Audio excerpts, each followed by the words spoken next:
Hello, Steve White, Steve White's 89. I did a longer review looking at all three films because I had a little marathon. I sat down and I watched Man of Steel, Batman vs Superman, and Zack Snyder's Justice League. So that's 7 hours of film, along with an hour and a half where my streaming service failed and wouldn't reconnect in the middle of the Joss Whedon, in the middle of the Snyder version. But I just sort of thought I'd do a little non-spoiler review just of the Zack Snyder version. It was really great.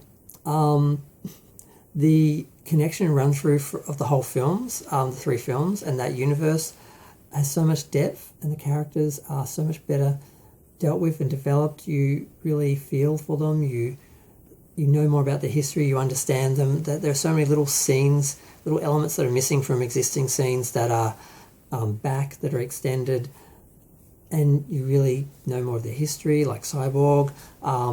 He really just seemed like this bratty sort of kid who just couldn't sort of handle his powers when you really sort of see what his whole story was. It just makes him more real, gives him more depth, gives him more heart. And as much as Joss Whedon tried to be really funny with the dialogue and those lot of little scenes, with this film you get real warmth for the characters. You really feel for them. You worry about them. Whereas in the Joss Whedon version, it's very just sort of choppy editing. Get to this scene, get to that laugh. You don't really spend the time with the characters. They don't really get time to breathe. And that was something I think Doomcock or someone said. It's like the real main difference is all the characters and the scenes get time to breathe. And if you let a director just make the film, it doesn't even feel long because you're engaged in every scene. It's not like just jumping from, little scene to little scene, shot to shot to shot, to scenario like you do in so many of these other action films that are really edited just for the time and the pace. And there are quite a few little scenes that are missing. There are new scenes. There are scenes that are expanded. You'll know this, but the difference is so much more substantial than I thought. Like I said, the tone, the feeling of the characters, I'm trying not to talk about the Joss Whedon version, but it's like you watch the films, it's like you go into this universe where there's this whole development of the characters, this arc, this whole themes, it all sort of works, it flows. And then because I watched most of the first Justice League afterwards, I just sort of skimmed through and just watched the scenes that looked different, and the scenes I did watch as well that I just, because I just sort of ran into them, that were in the film were so much longer and different. But the ones that were added, it's just like watching a really great movie or a trilogy of movies, and then you sort of watch the gag reel at the end or the deleted scenes, and that's what Joss Whedon's scenes that he added and his version feels like when you sort of watch it after you watch the other films. It's like you have this big epic journey on this trilogy, and then you just sort of get like the little gag reel at the end of the jokes, and that's what it feels like. The banter and the tension between the characters, when in Joss Whedon's versions you really feel the unity, and especially Batman, he is so trying to atone for what he did in the second film, where he was just focused on destroying Superman, that he was his enemy.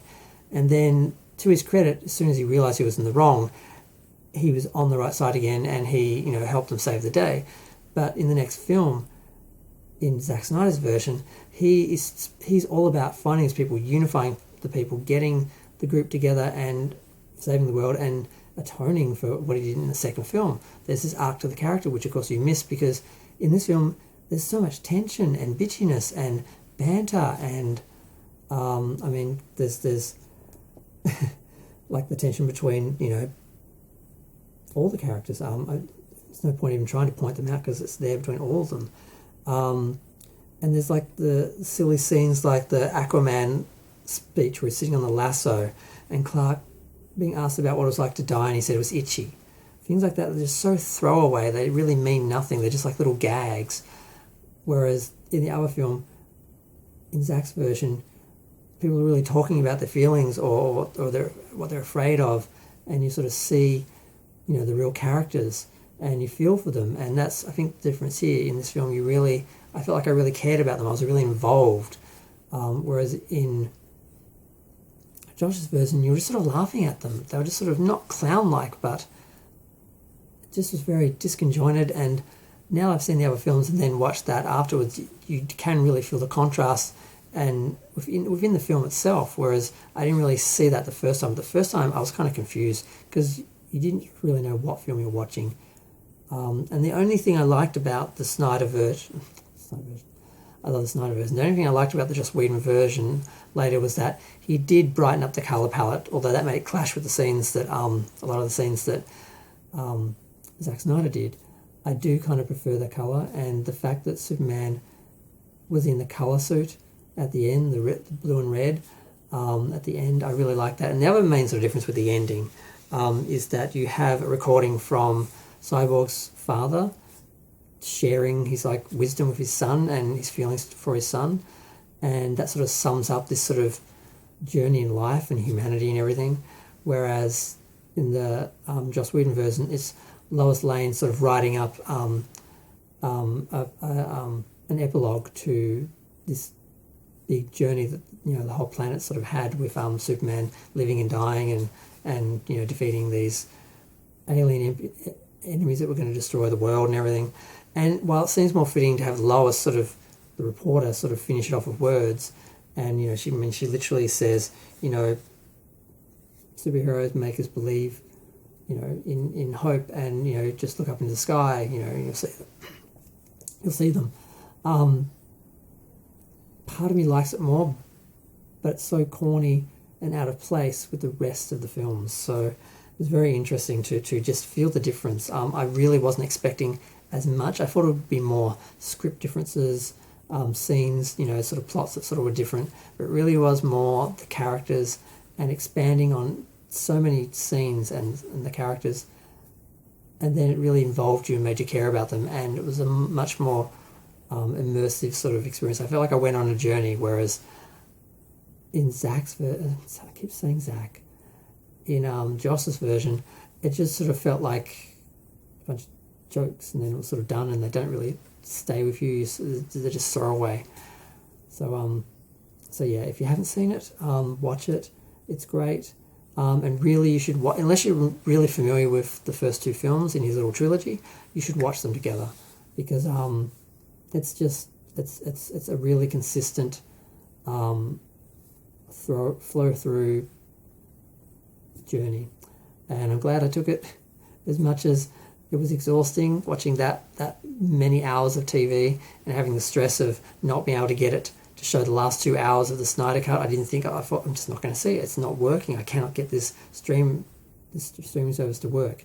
Binge in Australia. I don't know if other people are having those problems with it, but I'm going to go, because this is supposed to be a 5-minute short, no spoiler, just my reaction to the film, because the other video I did was like 20 minutes.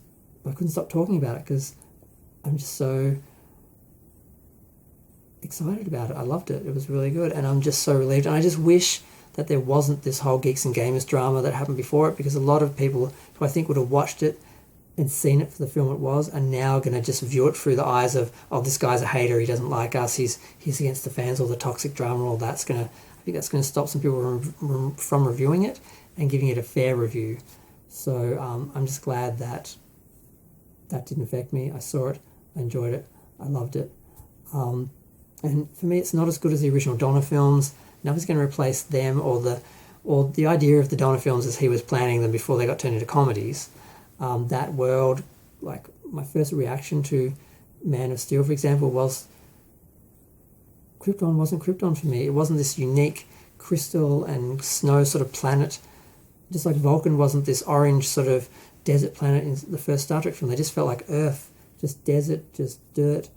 They were trying too hard to be realistic, and they didn't want to try and push people to really take a journey.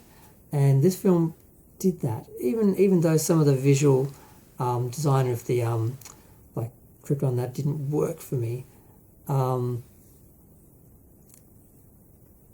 it still has its own thing, and I'm respecting it now, and I value both now, whereas before it was very much like, they were crap compared to the originals. I sort of see them differently now, and I'm glad I did watch them as a group, as a trilogy.